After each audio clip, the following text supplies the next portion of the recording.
Assalamualaikum warahmatullahi wabarakatuh. Innal hamdalillah nahmaduhu wa nasta'inuhu wa nastaghfiruh wa na'udzu billahi min shururi anfusina wa min sayyiati a'malina. May yahdihillahu fala mudilla lahu wa may yudlil fala hadiya lahu. Ashhadu an la ilaha illallah wahdahu la syarika lahu wa ashhadu anna Muhammadan 'abduhu wa rasuluh la nabiyya ba'dah. Allahumma salli ala Muhammad wa ala ali Muhammad. Amma ba'du, ayyuhal ikhwah rahimani wa rahimakumullah. Siswa siswi SMP IT Aliyah Islamic School, pada kesempatan kali ini kita akan membahas suatu materi yang sangat penting untuk kita ketahui, untuk kita pahami, yaitu dampak buruk dari perbuatan dosa dan juga dosa-dosa yang dianggap biasa.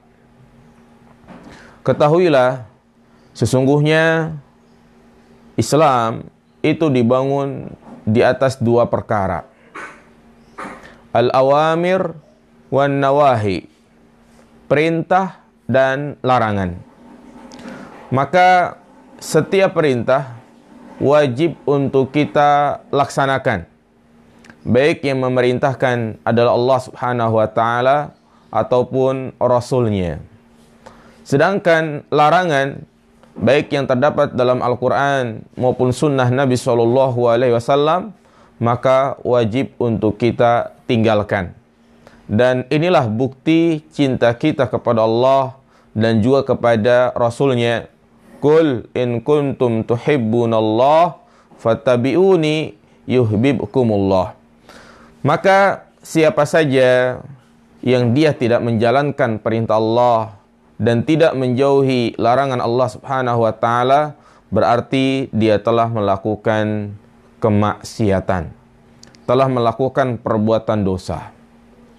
Dan ketahuilah, perbuatan dosa ini jangan dikira tidak memberi efek. Setiap perbuatan dosa yang dilakukan oleh seorang manusia, maka itu akan memberikan dampak buruk dalam kehidupannya. Baik dampak buruk itu akan menimpa dirinya, akan menimpa keluarganya, orang-orang di sekitarnya, bahkan bisa jadi dampak buruk itu menimpa orang-orang yang ada di kampung halamannya. Oleh karena itu Al-Imam Ibnu Qayyim Al-Jauziyah menyebutkan dalam kitabnya Ad-Da' wad-Dawah tentang dampak buruk dari perbuatan maksiat. Maka perlu saya sampaikan dan perlu dicatat tentang dampak-dampak buruk tersebut, bertujuan agar kita takut melawan Allah, takut melakukan kemaksiatan, takut melanggar apa yang dilarang oleh Allah Subhanahu wa taala. Yang pertama, bahwa maksiat dan perbuatan dosa itu akan menghalangi seseorang mendapatkan ilmu. Maksiat akan menjadi penghalang bagi orang untuk mendapatkan ilmu. Karena ketahuilah, ilmu itu adalah sebuah cahaya, sebuah anugerah dari Allah Subhanahu wa taala. Dan ilmu ini akan redup, akan hilang dari hati seseorang jika dia suka melakukan kemaksiatan. Maka ini juga menjadi bahan introspeksi bagi kita semua. Kalau kita mendapati kesulitan dalam belajar, sulit menghafal, sulit mencerna apa yang disampaikan oleh ustadz, sulit memahami apa yang disampaikan oleh guru-guru kita, maka barangkali masih banyak kemaksiatan yang sering dilakukan. Maka hati-hatilah, jaga diri kita dari melakukan kemaksiatan, karena itu bisa menjadi sebab kita sulit untuk belajar, sulit untuk memahami ilmu-ilmu yang disampaikan. Oleh karena itu, Al-Imam Asy-Syafi'i pernah belajar kepada Imam Malik. Dan Imam Malik terkagum-kagum dengan kecerdasan Al-Imam Asy-Syafi'i. Dan terkagum dengan kesempurnaan pemahaman Imam Asy-Syafi'i. Imam Asy-Syafi'i merupakan imam yang sangat luar biasa, memiliki kecerdasan yang sangat luar biasa. Usia 7 tahun sudah menghafal Al-Quran. Usia 10 tahun sudah menghafal kitab Muwatta yang sangat tebal. Maka ketika ia berguru kepada Imam Malik, Imam Malik menyampaikan kepadanya, aku memandang Allah subhanahu wa ta'ala telah memasukkan cahaya ilmu di hatimu. Maka janganlah engkau padamkan cahaya tersebut dengan kegelapan maksiat. Jadi pesan Imam Malik kepada Imam Syafi'i seperti ini. Kecerdasanmu, kesempurnaan pemahamanmu, ini adalah anugerah. Maka jangan engkau cabut, jangan engkau padamkan karunia ini dengan kegelapan maksiat. Karena tidak akan bersatu ilmu dan maksiat. Pernah juga Al-Imam Asy-Syafi'i mengalami kesulitan dalam belajar. Sulit untuk menghafal. Akhirnya ia pun mengeluh kepada gurunya Al-Imam Al-Waqi'. Seraya mengatakan, syaqautu ila Waqi' su'a hifzi farsadani ila tarkil ma'asi. Imam Syafi'i berkata, aku pernah mengeluh kepada Imam Waqi' tentang jeleknya hafalanku. Dia menghafal cepat lupa. Maka Imam Al-Waqi' mewasiatkanku untuk meninggalkan maksiat. Wa qal i'lam bi annal ilma fadlun wa fadlullahi la yu'tahu asin. Ketahuilah, ilmu itu adalah suatu keutamaan, anugerah, yang keutamaan ini tidak akan diberikan kepada orang-orang yang bermaksiat. Ini yang pertama. Yang kedua, maksiat menjadi sebab terhalang untuk mendapatkan rezeki, memperoleh rezeki. Maksiat menjadi sebab orang itu selalu mendapati kesulitan dalam hidupnya. Maksiat membuat orang itu hidupnya tidak tenang, selalu dilanda berbagai macam permasalahan. Ini menjadi teguran buat dia. Perhatikan firman Allah subhanahu wa ta'ala, wa may yattaqillaha yaj'al lahu makhraja wa yarzuqhu min haitsu la yahtasib. Barang siapa yang bertakwa kepada Allah, maka Allah akan memberikan jalan keluar dari segala kesulitan yang dia hadapi. Barang siapa yang bertakwa kepada Allah, maka Allah subhanahu wa ta'ala akan memberikan rizki dari arah yang tidak terduga-duga. Maka ayat ini menjelaskan kepada kita, sesungguhnya orang yang bertakwa akan diberikan kemudahan dalam hidupnya. Hatinya selalu tenang. Berbeda dengan orang yang berbuat maksiat, orang yang tidak bertakwa kepada Allah, maka dia akan selalu dihinggapi berbagai macam permasalahan. Dan ia pun gelisah, tidak tenang hatinya. Ini menjadi bahan introspeksi bagi kita juga semua. Ketika permasalahan datang bertubi-tubi, maka bisa jadi itu adalah teguran agar kita meninggalkan maksiat. Berbeda dengan orang-orang yang beriman, musibah yang dihadapi justru ujian buat dia. Dan dia pun tenang menghadapinya dengan kesabaran. Karena dia paham bahwa semakin tinggi tingkatan keimanan seseorang, maka semakin berat ujian yang dialami. Jadi intinya poin yang kedua, maksiat ini menghalangi seseorang untuk mendapatkan rezeki. Makanya ketika seseorang bekerja, mencari pekerjaan, tak kunjung mendapatkan pekerjaan, maka jangan hanya dia fokus terhadap hal-hal yang sifatnya yang nampak, zahir, tetapi dia juga harus mencari sebab-sebab ukhrawi. Barangkali dia tidak mendapatkan pekerjaan atau di PHK karena sering meninggalkan sholat, jarang mendatangi masjid untuk sholat berjamaah, jarang bersedekah, sering menzolimi orang lain. Nah ini sebabnya. Karena Allah katakan tadi, wa may yattaqillaha yaj'al lahu makhraja. Yang ketiga, maksiat membuat hati ini keras. Maksiat membuat hati ini mati. Allah Subhanahu wa ta'ala berfirman, kalla bal rana ala qulubihim ma kanu yaksibun. Sekali-kali tidak demikian. Sebenarnya apa yang mereka selalu usahakan itu menutupi hati mereka. Jadi hati ini menjadi sakit, menjadi keras dengan noda-noda kemaksiatan berupa kesyirikan, kekufuran, dan kemunafikan.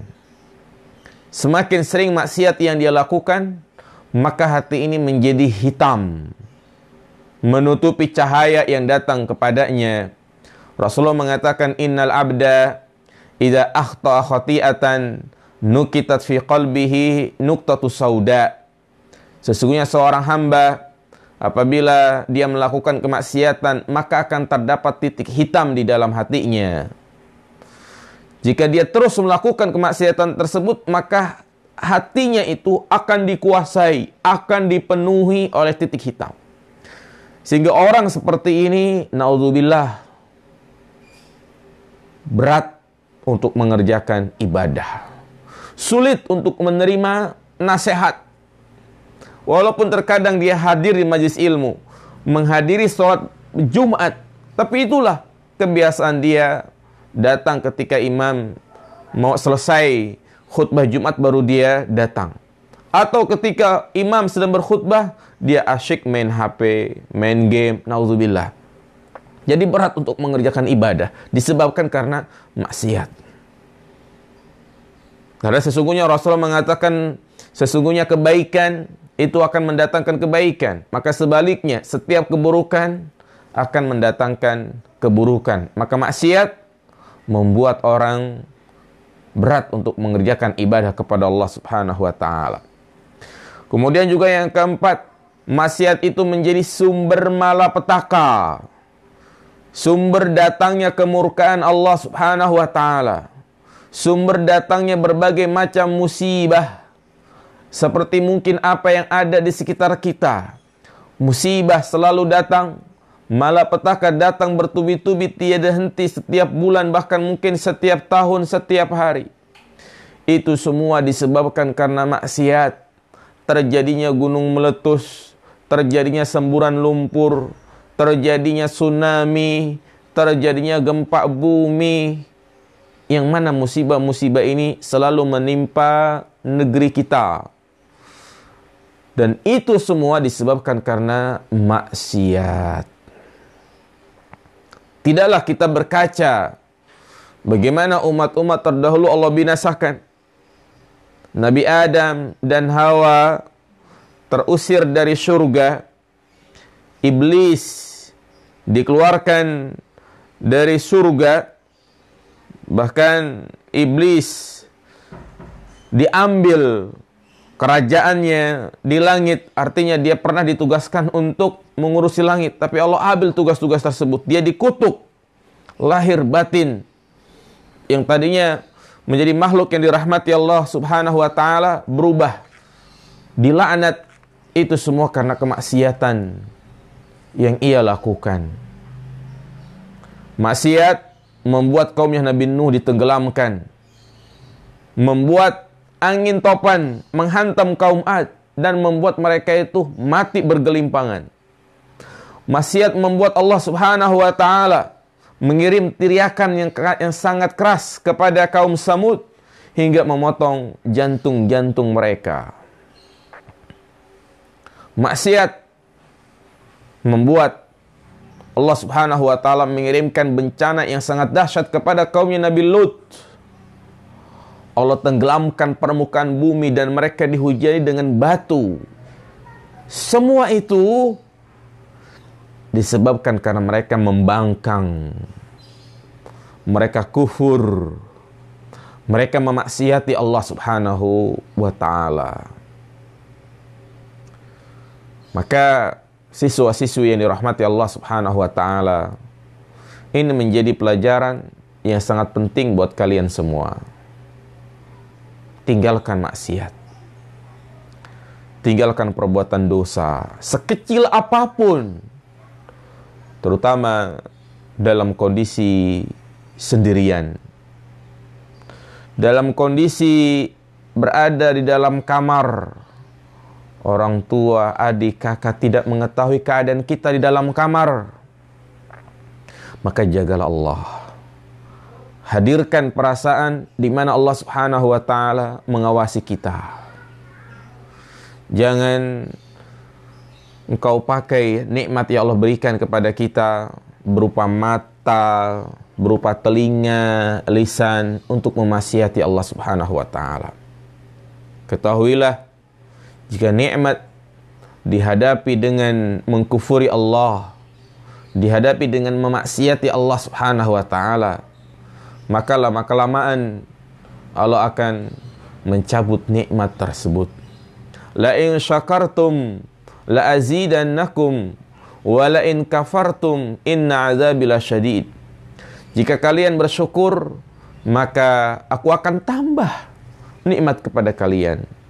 Namun jika kalian kufur, sesungguhnya azabku sangatlah pedih. Oleh karena itu, jagalah diri kita. Jangan sampai melakukan maksiat. Walaupun maksiat tersebut terkadang lumrah, banyak dilakukan di sebagian masyarakat kita. Tapi bukan itu yang kita lihat. Yang kita lihat adalah zat yang telah menciptakan kita. Rasul yang telah banyak memberikan arahan kepada kita. Kalau itu dibenci oleh Allah dan Rasulnya, maka tinggalkan. Oleh karena itu, berikut ini kita akan sampaikan beberapa kemaksiatan yang banyak terjadi di tengah-tengah para pemuda.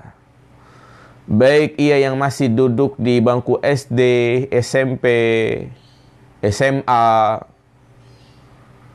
yang mana dosa-dosa ini dianggap biasa. Padahal yang namanya dosa adalah dosa, mendatangkan kemungkaran. Kita tidak boleh menganggap perbuatan dosa itu kecil. Tapi kita lihat siapakah yang melarang dari perbuatan tersebut.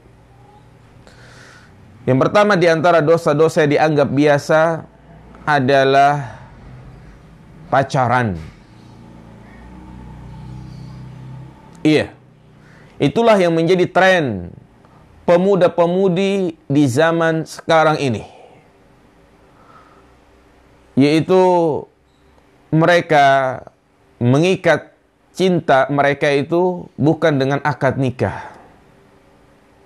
Percintaan yang tidak diikat dengan akad nikah, maka semua itu adalah batil. Walaupun pacarannya itu dari jarak jauh, hanya chattingan, hanya teleponan, maka semua itu diharamkan di dalam Islam. Karena itu menjadi wasilah menjerumuskan seorang hamba kepada perbuatan yang sangat keji, yaitu perbuatan zina. Karena orang melakukan perzinahan itu tidak terjadi secara langsung. Ada muqaddimah, ada pendahulu-pendahulu yang menjadi sebab terjadinya perzinahan. Apa diantaranya? Pacaran. Karena setan tidak berhenti sampai orang itu melakukan perzinahan. Dia selalu melakukan propaganda, melakukan upaya-upaya agar melakukan tindakan yang lebih besar lagi. Setan tidak sampai hanya ketika seseorang melakukan chattingan dengan perempuan yang bukan mahramnya. Tidak sampai di situ, tapi berusaha bagaimana kedua laki-laki perempuan ini bisa bertemu. Hati-hati. Maka tidak boleh seorang pacaran. Karena sesungguhnya di antara sifat orang-orang yang beriman, dia mampu menjaga kemaluannya, kecuali kepada istrinya.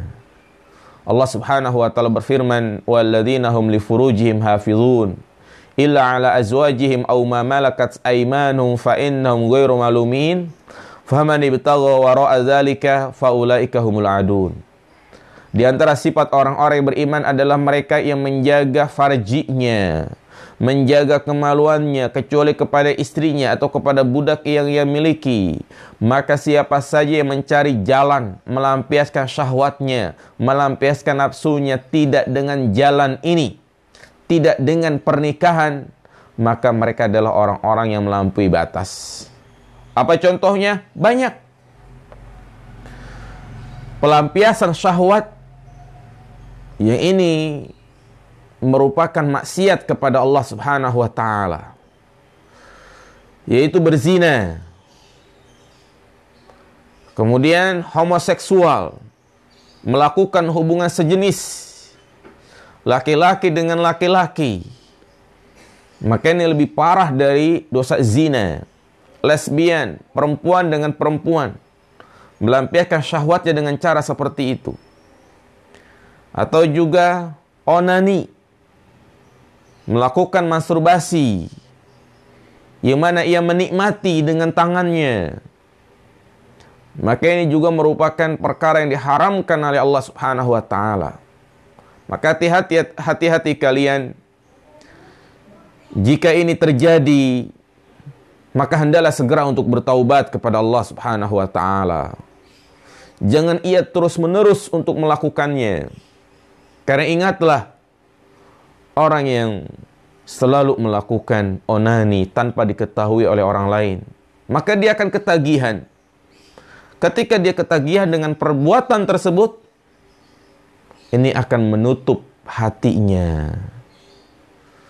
Maka banyak akibat-akibat buruk yang menimpa kepadanya. Pikirannya selalu gelisah, pikirannya selalu kotor, berat untuk mengerjakan ibadah. Itu orang yang keseringan onani. Bahkan bisa jadi dia akan tertimpa penyakit yang parah, yaitu akan berakibat buruk untuk kehidupannya masa depan. Bisa jadi dia impoten, bisa jadi dia tidak memiliki nafsu kepada istrinya, padahal istrinya itu memiliki paras yang cantik. Tapi karena sering melampiaskan syahwatnya kepada yang bukan tempatnya, Allah cabut nikmat-nikmat tersebut. Maka tinggalkan. Karena sesungguhnya perbuatan ini mendatangkan malapetaka yang sangat besar. Jadi itu semua adalah maksiat-maksiat yang dianggap biasa. Bercabang dari pacaran, berzina, homoseksual, liwat, onani, masturbasi, ya.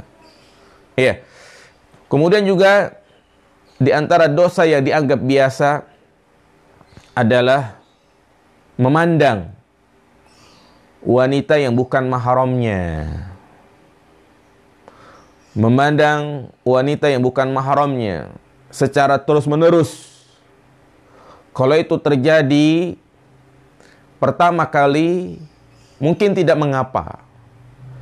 Tapi kalau sampai dia pelototin, dia download wanita-wanita cantik yang tidak menutup auratnya, mengumbar auratnya, video-video yang tidak layak untuk dilihat, video porno misalnya, dia download, kemudian selalu dia murojaah, dia lihat sebelum tidurnya, maka ini adalah maksiat, perbuatan yang mendatangkan murka Allah Subhanahu wa taala. Inilah yang membuat seseorang berat untuk mengerjakan ibadah. Pikirannya selalu gelisah, galau, hidupnya nggak pernah tenang. Makanya Allah Subhanahu wa taala memberikan prinsip bagaimana laki-laki ataupun perempuan ketika berhadapan dengan lawan jenisnya. Kullil mu'minina yaghuddu min absarihim wa yahfazu furujahum. Katakanlah kepada orang-orang beriman agar mereka menundukkan pandangannya dan menjaga kemaluannya. Jadi haram hukumnya itu melihat video-video porno, gambar-gambar porno. Karena itu akan menghalangi seseorang untuk mendapatkan ilmu. Hidupnya enggak tenang. Maka bahaya orang seperti ini. Maka apabila ada di antara kita yang pernah melakukan seperti itu, hendaklah dia segera untuk bertaubat kepada Allah. Kembali kepada Allah, menyesali perbuatannya itu sebelum pintu taubat tertutup bagi kita. Sebelum dampak buruk dari maksiat tersebut semakin parah. Karena sulit. Kalau orang sudah kecanduan dengan video seperti ini, akan memutus banyak urat sarafnya, sel-sel sarafnya di dalam otaknya. Hingga pikirannya itu ngaco terus, kotor terus. Ya. Orang seperti ini sulit untuk mendapatkan hidayah, berat. Sehingga dia melakukan tindakan-tindakan yang di luar dari kewajaran manusia. Kalau ditanya kadang nggak nyambung. Istilahnya palongo, tulalit. Ya. Nggak bisa fokus. Itu bahaya sekali video-video tersebut. Maka jangan sekali-kali melihat. Kalau ada gambaran-gambaran atau iklan yang menampakkan wanita yang mengumbar auratnya, sudah segera untuk diganti. Jangan malah dipelototin. Iya. Kemudian juga di antara maksiat yang dianggap biasa adalah berdua-duaan dengan wanita yang bukan mahram. Bersentuhan dengan wanita yang bukan mahram. Ini satu paket. Berdua-duaan, bersentuhan dengan wanita yang bukan mahram kita, maka itu hukumnya adalah haram. Tidak boleh. Rasulullah SAW mengatakan, la yakhluwanna rajulun bimra'atin fa inna syaitana salisuha. Tidaklah seorang laki-laki berdua-duaan dengan wanita yang bukan mahramnya, melainkan yang ketiganya adalah syaitan. Syaitan yang akan menemani mereka. Kalau syaitan sudah hadir di majlis mereka, maka yang ada adalah pikiran-pikiran negatif. Inilah yang menjadi sebab orang itu terjerumus ke dalam perzinahan. Bersentuhan, maka ini tidak diperbolehkan, walaupun tujuannya bersalaman, tujuannya musafahah kepada wanita yang bukan mahram, hukumnya adalah haram. La ayyut anna fi ra'si rijalin min hadidin khairun lahu min ayyamus samra'atan la tahillul lahu. Seorang ditusuk dengan besi yang panas dari atasnya, dari atas kepalanya kemudian tembus ke duburnya, itu lebih baik daripada dia bersentuhan dengan wanita yang bukan mahramnya. Maka hindari bersentuhan secara langsung kepada wanita-wanita yang bukan mahram. Iya. Kemudian di antara dosa yang dianggap biasa yaitu menggambar makhluk yang bernyawa. Menggambar makhluk yang bernyawa. Rasulullah SAW banyak memberikan ancaman dalam Al-Quran.